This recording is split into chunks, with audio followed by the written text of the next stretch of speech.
Hello po mga katambay!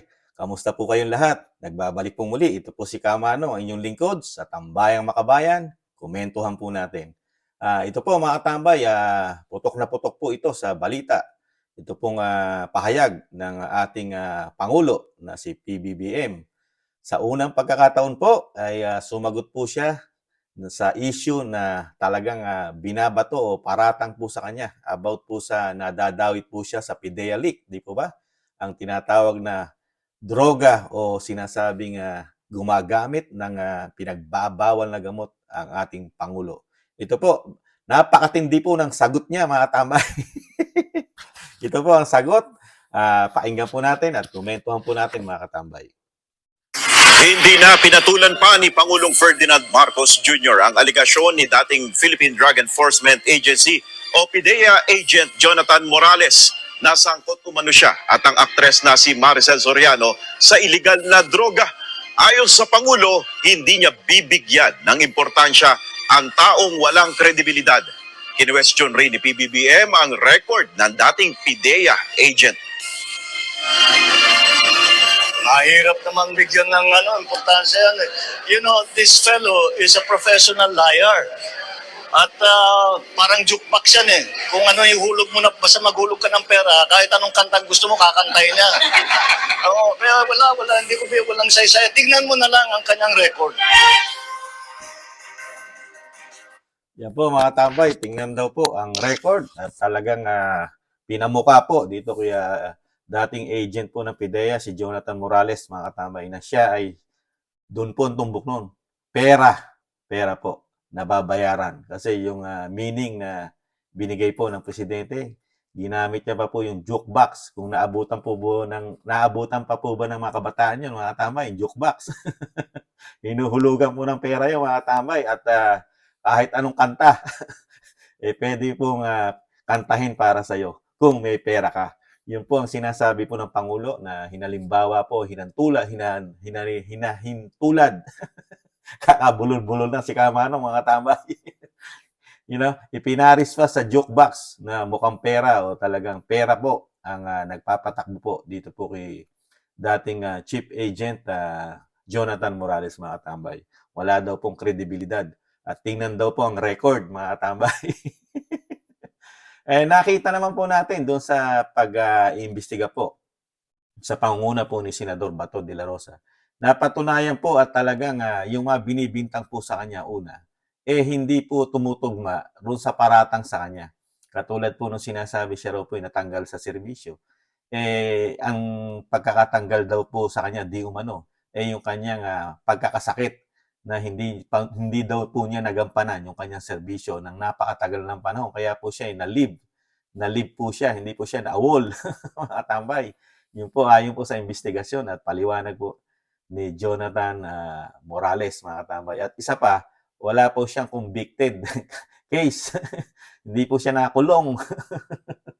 Wala po siyang ganong issue na siya po ay nakulong na katulad po di umano ni Senador Jingo Estrada na talagang convicted daw po di umano at nakulong kumpara po kay Jonathan Morales, mga tambay.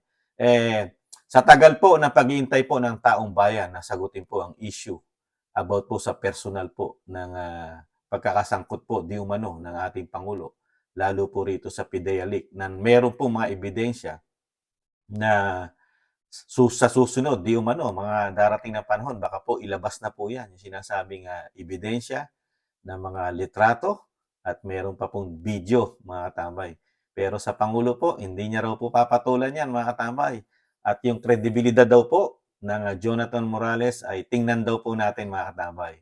Ang tanong naman po ni Kamanong, tinitingnan din po ng mga Pilipino, katulad ni Kamanong, yung kredibilidad po ninyo, Mr. President. Tinitingnan din po ng mga Pilipino kung paano po kayo magsalita at paano po kayo gumalaw at kung paano po kayo magtrabaho sa gobyerno ng ating bansa na binigay po sa inyo na temporary lang po. Temporary lang po, Mr. President, ang bigay po sa inyo na pagiging Commander-in-Chief. Yan po ay may expiration po yan, mga katambay, di po ba? At ang hiling po ng nakakarami pong mga Pilipino para po magbalik ang sinasabing kredibilidad po ninyo, Mr. President, ang tingin po ni Kamanong, komento ni Kamanong, para po maibalik po din ninyo yung sinasabi niyong wala kay Jonathan Morales, kay dating PIDEA chief agent, yung walang kredibilidad. Kailangan din po nyo, ibalik din po ninyo, Mr. President, yung nawawala pong kredibilidad po ninyo dahil po sa issue ng droga. Dapat po linisin nyo. Tuldukan nyo po. Bakit po kaya, sa tanong ni Kamanong, bakit po kaya hirap na hirap patulan o talagang hindi na gagawin ng presidente sa ngayon? Ewan natin kung gagawin po sa darating na panahon. Pero sa ngayon po, sa kanyang pahayag, ayaw na ayaw niyang patulan. At talaga po, hindi po yata talaga tutuldukan ng Pangulo ang kanyang issue. At tatanggapin po ng Pangulo, sa tingin ni Kamanong, tatanggapin po pala ng Pangulo yung issue sa kanya na siya drug user at addicted sa cocaine. Mga katambay, kung hindi niya po tutuldukan ito. Di ba? Kasi napakadali pong tuldukan ito eh. Paulit-ulit ko po sinasabi sa aking mga nakaraang vlog. Yung problema po ng presidente, napakadali pong tuldukan at linisin ang pangalan niya. Yung technology na po tayo ngayon. Madali na po tayong kumuha o magpatunay, at luminis ang iyong pagkatao, sa pamamagitan lang ng test. Di ba? Test lang po, Mr. President, ang gusto ng taong bayan para po matapos na yung issue at makapagtrabaho na po kayo ng ayos. Kasi po, ang nakikita ko po sa gobyerno ng ating Pangulong Marcos ngayon ay puro politika, tapos may issue ng droga, tapos issue ng West Philippine Sea. Diyan po lang umiikot po ang pamamahala po ng ating gobyerno, mga katambay. West Philippine Sea, droga, yung issue sa kanya, saka yung mga Duterte, di ba? Duterte, politika, kasama po sa politika yan eh. Yan lang po tatlo na yan ang araw-araw po laman ng balita, mga katambay. Duterte, West Philippine Sea, saka ngayon po, ito pong issue niya na droga, na ni isa ron sa tatlo. Isinama na rin natin yung ICC, kasama sa politika yan eh, yung ICC, na talagang nawala na sa West Philippine Sea Gentleman Agreement. Ibinalik naman po sa ICC naman ngayon na sikat. At pinasisikat po nila si Antonio Trillanes dahil po tatakbo po yan. Pero ibalik po natin dito sa issue po ng presidente, mga tambay. Nawawala po ang tiwala po sa tingin ni Kamanong. Komento ni Kamanong, nawawala po paunti-unti na ang tiwala ng Pilipino dito po sa administrasyon po ng ating Pangulo. Dahil po sa ganito pong klaseng sagot lang ay ibibigay po ng isang commander-in-chief na sinasabing matapang, sinusunod ng lahat, lalo ng mga sinasabing mga opisyales, na masandatang lakas, mga kapulisan, ang commander-in-chief. Lahat ng bagay, kailangan niya ay sinusolusyonan, tinatapos, malinis. Pero pagdating doon sa issue ng droga, ayaw linisin, ayaw tapusin ng Pangulo ng Pilipinas, mga tambay. At isa pa, mga tambay, never nabanggit, na-mention si Maharlika, mga tambay. Samantalang si Maharlika ang punot dulo ng mga yan, mga tambay. Nadawit lang po, di umano si Jonathan Morales, ang dating PIDEA agent. Nadawit lang po. Dahil doon sa nilabas na papel ni Maharlika sa kanyang vlog, yung PIDEA leak. Kaya po nasangkot at nasama na sa investigasyon at talagang pumutok na. At ito na nga, si Jonathan Morales, kasi siya ang nakapirma doon sa nilabas ni Maharlika, mga tambay. Pero never nababakbakan at na-mention ng media rin si Maharlika. Bakit kaya, mga tambay? Hirap na hirap po. Napasinungalingan din po ng presidente si Maharlika, na si Maharlika para din jukebox na pag hinulugan mo, kahit anong kanta, ay kakantahin ni Maharlika, mga tambay. Bakit? Si Jonathan Morales lang, mga katambay. Samantalang yung nag-expose, nagpakalat ng drug addict, user, ang ating commander-in-chief, pati ng artista na sinasabi, di umano, may artista pa, at marami pang involved na hindi pa nababanggit. Dahil malalim pa po yung investigasyon na yan, mga tambay. Kaya abang-abangan na lang po natin.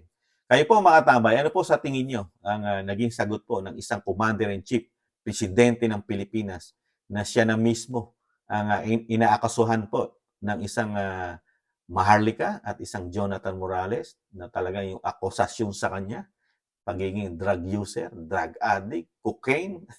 Cocaine po talagang sinisinghot po yun, cocaine. Kaya napakatindi po. Tapos ganito lang ang isasagot ng isang presidente na hindi niya papatulan. Talaga 6 na taon kung 6 na taon po ang inyong panunungkulan, 6 na taon po pala na nakabalikat po sa inyo. At talagang putok na putok po na kayo po ay addict na hindi niyo po tinutuldukan. Yan po pala magiging legacy po di umano ng isang presidente ng Pilipinas. Dahil po yung tatay po ng ating presidente ay naging legacy po diktador. Diktador daw po. Saka mamamatay tao, kasama na yun, corrupt, corrupt, magnanakaw. Pagdating naman po dito yata sa anak di umano ang legacy naman po drug addict, drug, di po ba? Napakapangit po sa isang presidente na merong isang presidente ang legacy mo drug user. Di po ba? Hindi po ba dapat linisin po yun dahil napakahirap pong yun. Kahit sabihin mo sanay ka na sa politika, kahit sinasabi ng anak na isang congressman, sanay na raw po sa politika ang mga Marcos. Pero ito po, matinding akusasyon po ito, mga katambay. Ito po personal mo na, dinudurog na, nilalaso na ng droga. Yun ang pagkatao mo nito. Dadalin mo ito sa hukayan po natin ito, yung issue na ikaw drug user dahil hindi mo naman tinutuldukan at hindi mo pinapatunayan na ikaw nga malinis dyan sa drugs na yan, di ba?